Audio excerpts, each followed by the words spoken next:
Hey everybody, this is Evan with Tabletop Gaming Guild, and today I'm going to be bringing you a review of Imperius here. So Imperius is by Colossal Games. It's a 2 to 4 player game.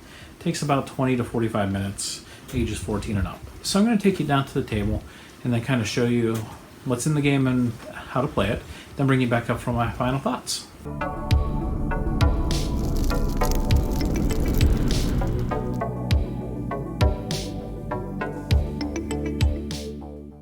Alright, so down here onto the table, we have half the setup for Imperius. Half, meaning there's going to be another section that I'm going to set up here as we move along and talk about what's going on with the game. So this is part of it though. So right here in the middle, this is going to be your scoring track. As you're going to gain victory points through the game, you're going to keep track of this as it goes. You're going to see the number 20 is highlighted around there. That is a magic number here for the game. Magic meaning that as you go around and you score points into the game, there's five phases into the game, and the fifth one is checking to see if somebody hit 20. If somebody hit 20, that actually triggers the end of the game, and then we're going to go into final scoring. So you're going to gain points as it goes through. You'll see the colors here, and they represent the 4 different house colors here. They actually don't mean anything for that. It's more of an aesthetic choice. So we have the 4 houses here that's set up.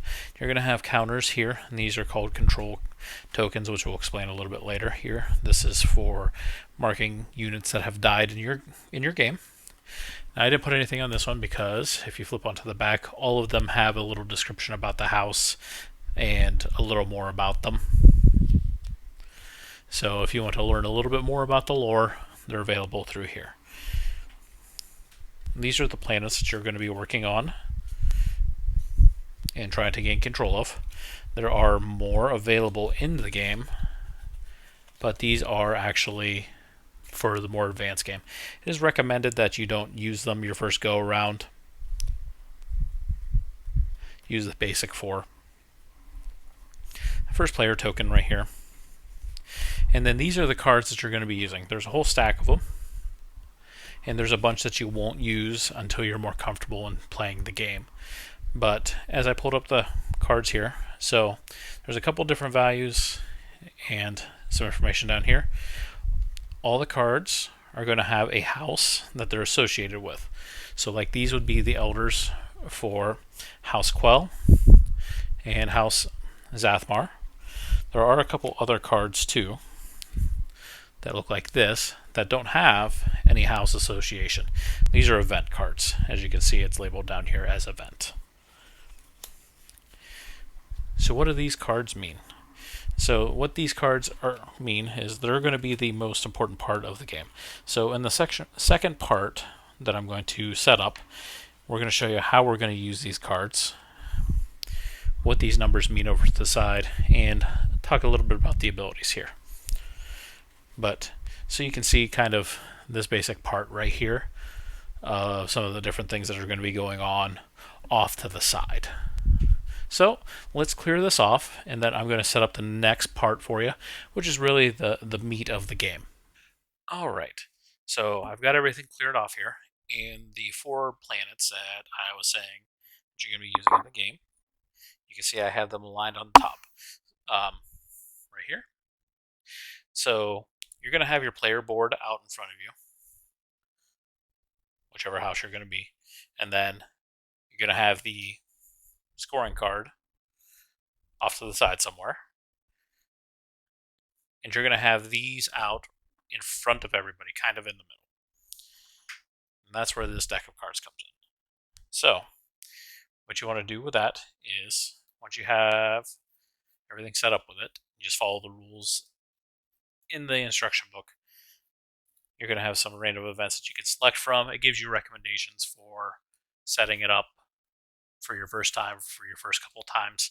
I really recommend following those. But got these all shuffled up. Now on the back of the rulebook here is a turn reference. It is really super helpful to just kind of have that set in there for you so you can follow along. So we're going to have, say, these are the 4 houses right here as we go through. So this is a drafting style game. So what you're going to do is you're going to deal 5 cards to everybody.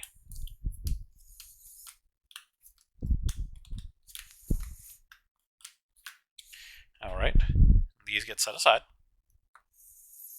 So, let's say we are this person, so we're going to take a look at our cards. Alright, and if you remember right, this was House Quell, the red ones.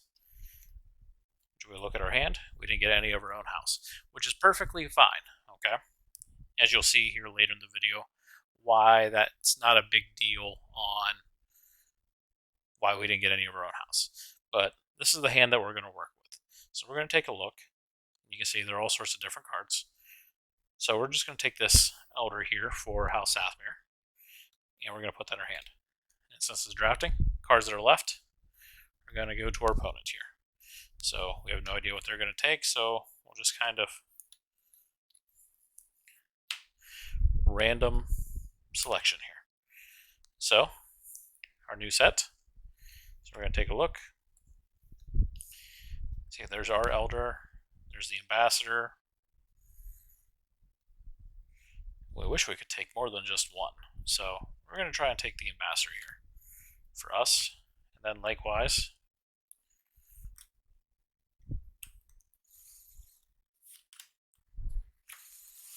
everyone's going to draft one. And then this is going to be our new hand. We got some options here. We're just going to take that one.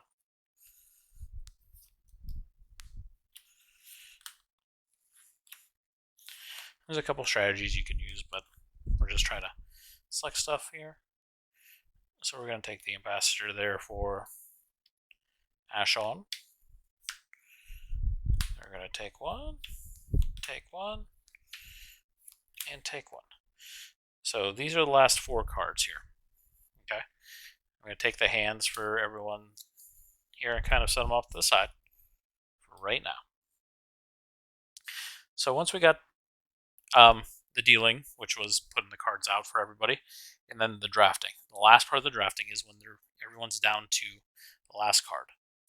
Whoever had the first player token is going to take the cards, shuffle them up.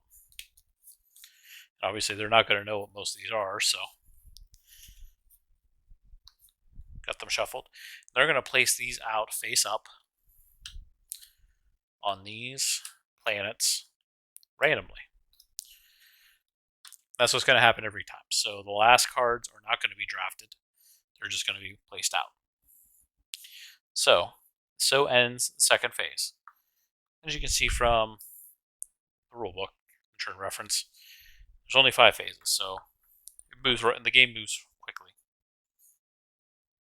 So now comes the dispatch phase. So for example, we're going to say that we were House Quell with our cards here, our first player. So we have 4 cards here. We're going to take a look, and we get to place a card out on one of these planets. So what does that mean? So these are the planets that we're vying for control for and trying to gain those up to 20 victory points so we can trigger the end game. Of course, the more victory points you have, the more likely you're going to win, as with any game. So we want to place these out. As you can see, the different victory points for these. But you also see on some of these cards, they talk about victory points on them. Also, as I mentioned earlier, control onto a planet will get you victory points at the end of the game, which we'll talk about end of game scoring here a little bit. So I'm going to take a look at my cards, see what's out there. We want to help ourselves. This is where it doesn't matter if we get our own house or not in our hand, or what's placed out here at random is going to affect things too. So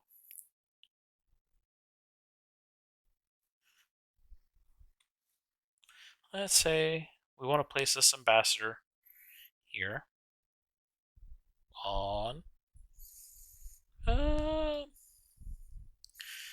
place it right here. So I would have done that. It goes on to the next person. So again, we don't know what they have. So we're going to play this card right here and face up. So that's an event. Likewise, we don't know this one first. They're going to do this and do that. And then this one, I'm going to place this here like that. And that's going to continue. So you can have 5 cards onto a planet at any given time. Another cool thing that you can do is you can take a look at your card.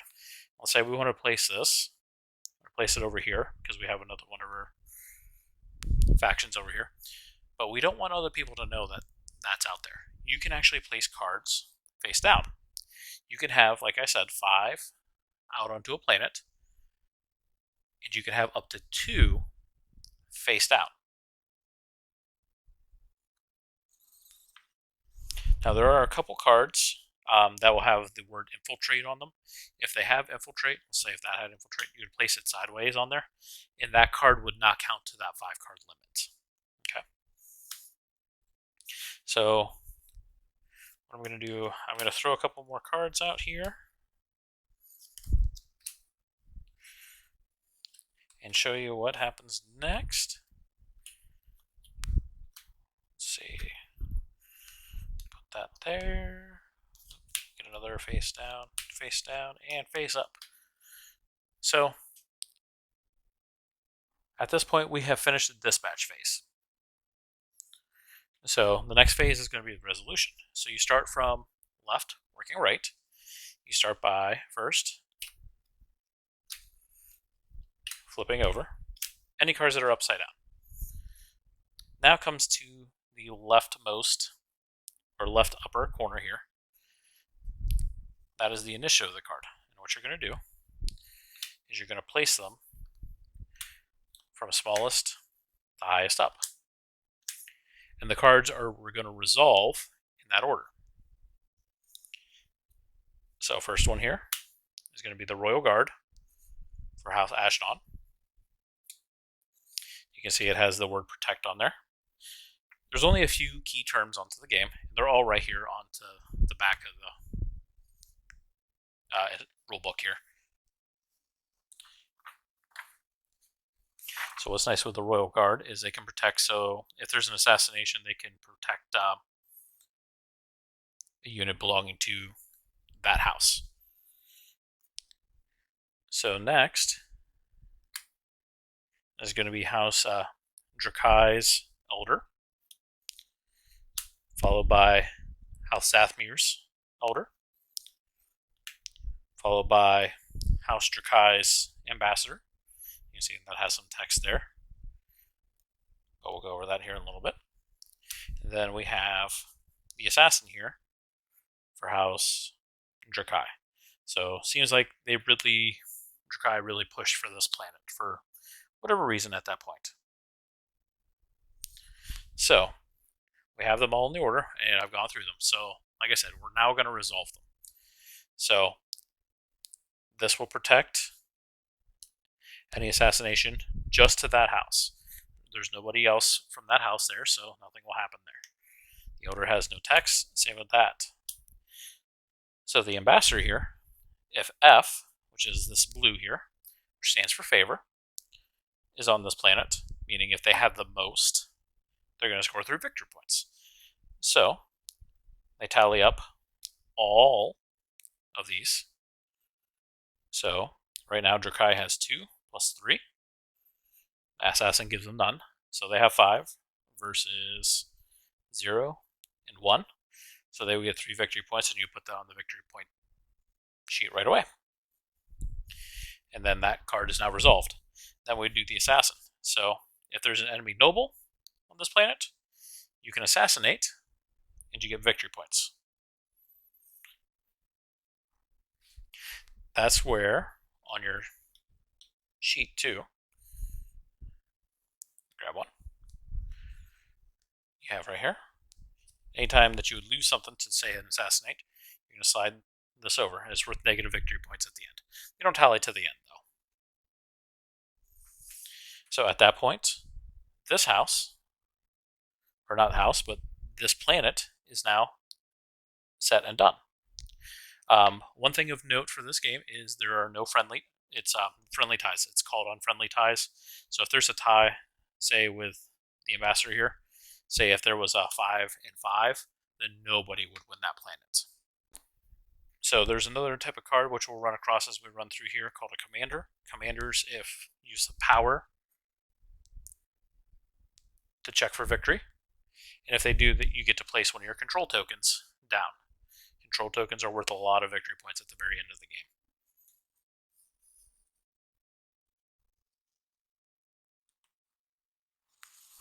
So again, we'll check this one here.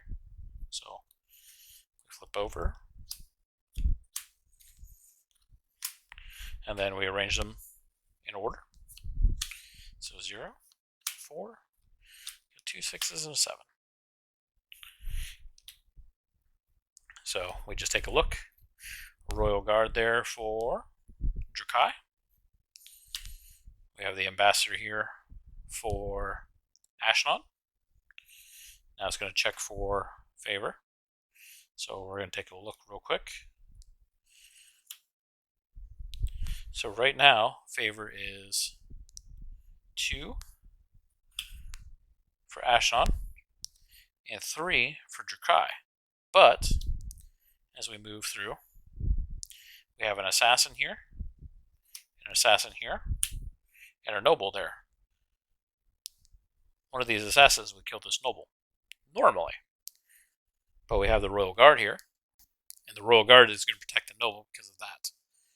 So the assassin doesn't happen, and the noble is going to score points per the card. So we just tally these up and can go on. And that's going to happen for each of these planets. Now, we're going to kind of jump ahead a little bit here into the final scoring. So, I'll just clear these off.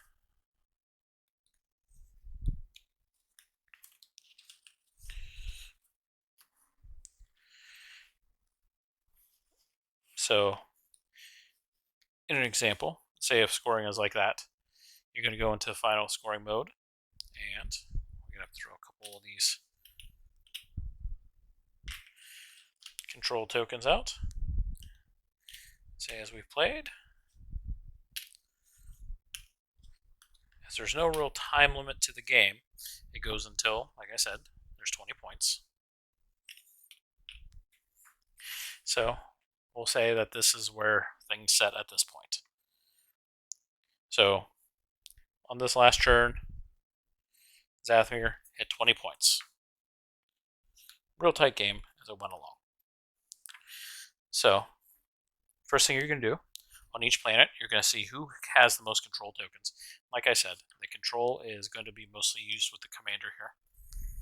Here's the commander card.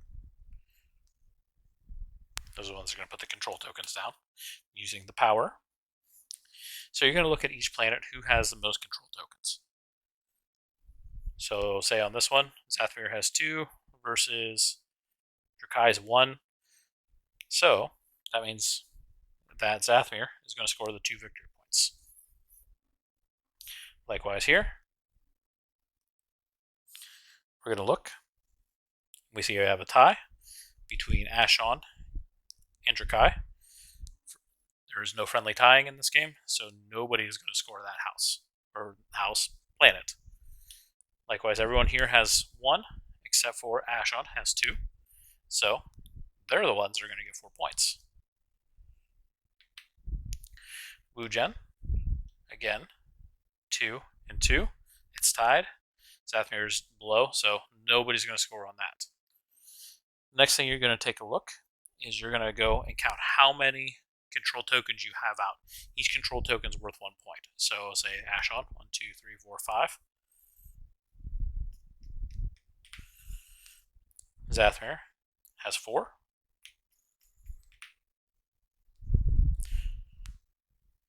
Drakai has 4, or no, 3.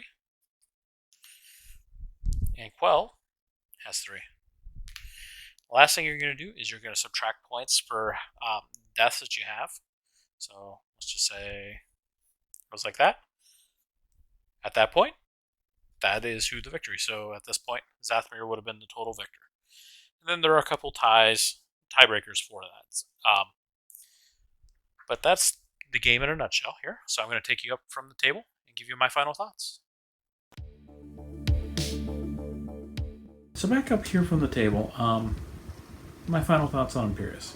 So if you're looking for a game that's going to rival or replace Dune or Dune Imperium or Twilight Imperium or something along those lines, that's not what this is.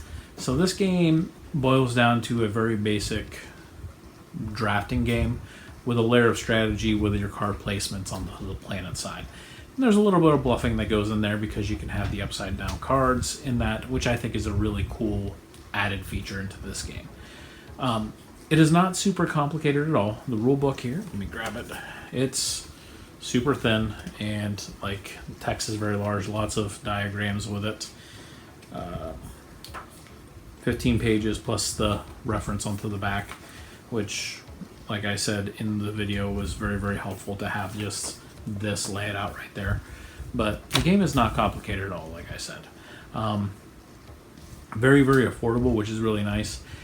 And I would use this game as a stepping stone game where you're trying to teach somebody mechanics into a game, trying to get them more involved into this hobby. And you want to show them, something cool with like a drafting style game. That's where this game would really fit into that niche. And it does it pretty well. I had fun playing it, and I can use this, like I said, to teach other people, this style and mechanic. But that's where I think this would fit into the space, and hopefully, you could use it that way too, or if you, see a different use for it to fill in, some gaps into your collection. It's definitely, like I said, not, this big staple game, but, just as a filler game or a teaching game, really fits that section. And super affordable right now too, which is also another plus. But that's my thoughts on Imperius. Definitely hit that like button, the subscribe button.